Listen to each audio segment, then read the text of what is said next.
ऐसा नीचे की तरफ लटकाना है और बाजुओं के ऊपर वज़न डालते हुए ऐसे उठ के बैठ जाना है।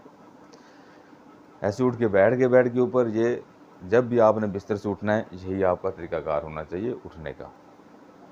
इसके बाद जो अब समझने वाली बात है, जो एक्सरसाइज जहाँ से हमारी स्टार्ट हो रही है, वो ये है कि इस तरीके से आप बैठ गए बेड के किनारे के ऊपर, फिर इसी तरीके से बिल्कुल ऐसा ऐसा ये नीचे जाके पाँव के बल बैठ जाना है। ऐसे ये इस तरीके से टेक लगा के पाँव के बल अपनी कमर के पट्टों को, अपनी कमर को सीधा रखते हुए बैठ जाना है और 60 सेकंड के लिए बैठना है, यानी कि 1 मिनट के लिए बैठना है।